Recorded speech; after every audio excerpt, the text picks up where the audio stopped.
O Z Y W O M B Podcast. I'm Shan. I'm Aria. Say Ari. Abby.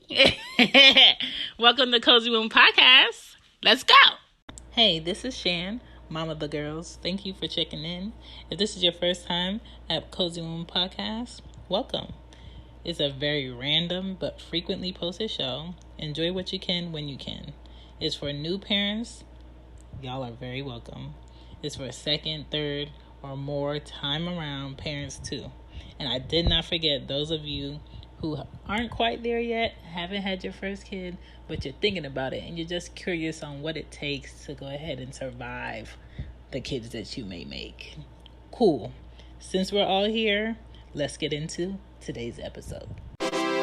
Hey mom and dad, just going over some money tips with kids. All right, so if you have teenagers or you have preteens and you're just figuring out how can I get them to understand I ain't got it, or how can I get them to understand that that's not a need, that's a want? How can I get them to understand how long it takes to get a certain amount of money for that thing that they want?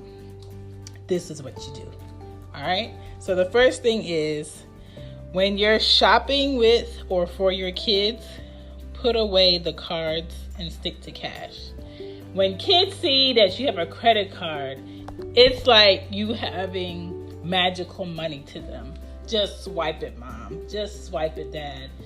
I know you don't have the actual cash in my face, but just swipe it. We don't know how it works on the back end, but just swipe it so I can have it. When you shop with your kids, don't use your credit card, okay? Because that's like a trap to spend more than you have. The next thing you could do is play money games with your kids when they're like in elementary school, middle school, for them to learn the concept of money. I don't think your teenager is going to be wanting to play this money game. Use coupons when you shop. I use coupons when I shop. That will get me to get into a store that I've never been in. That will get me to actually see what's the benefits, especially if you have multiple kids. You can get 2, buy one, get one. You can get buy one, get the other one 50% off. Like, I use that all the time with the girls. Next thing is when kids want new toys, get rid of something they already have that they don't play with. I do it all the time. It works great for me. It'll work great for you. Clear up some space in your house. Get rid of some things that are just sitting there collecting dust. Yes. Next thing you can do is give your kid an allowance for doing things without being asked for other siblings. I'm not giving Anya any money right now because it's just something she doesn't need. Every time she gets money, she tries to spend it. She tries to sneak it into her pockets when we go to the store. That's why she's always asking where we're going. And I'm just like, mind your business, just get in the car. So when your kid gets to the age where they can understand the concept of money, of course, by all means, go ahead and give them an allowance, okay? Kids, a kid's car, meaning a teenager's car, I think should be used and owned. I don't see myself buying neither one of my children a brand new car when they get to the point where they need a new car. I don't care if I'm a millionaire. The respect that goes into having a brand new car off the lot is going to be completely missed if you give that to a child on their first car, because they're not going to understand what it takes to maintain, take care of, buy, put insurance on a brand new car if you're going to do it for them. That reality is going to hit them hard. Make sure that it's a little bit older than the current year that you're in, because it does have better insurance if the car is a little bit older. Let me tell you this. The fact that your car has a camera, has an alarm system, has a back sensor where it beeps when things are too close, the amount of percentage of a discount that you're going to get with the insurance is very small. it'll be like $2 off if you have an alarm system. We do not have, and I'm speaking on this because I've worked for insurance for 5 years for auto and home. There is no discount for having a back camera, for having sensors on if things are too close.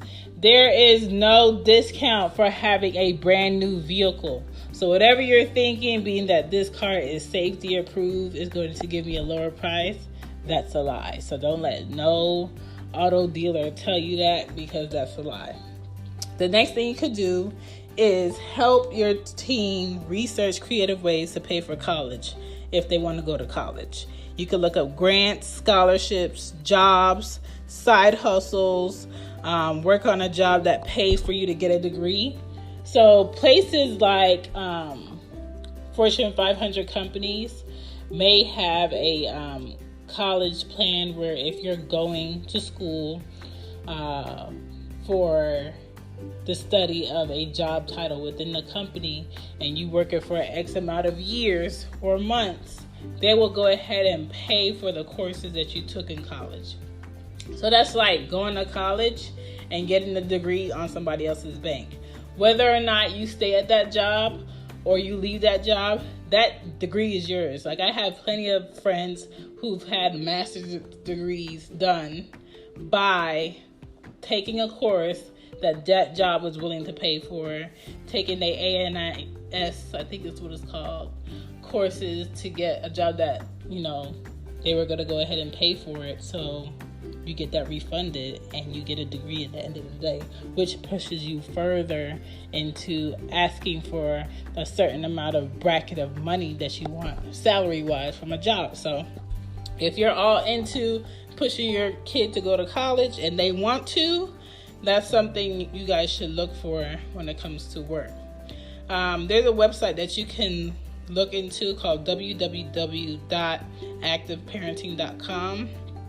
www.ingdirect.com will give you some good ways that you can have fun with learning about stocks with your kids, okay?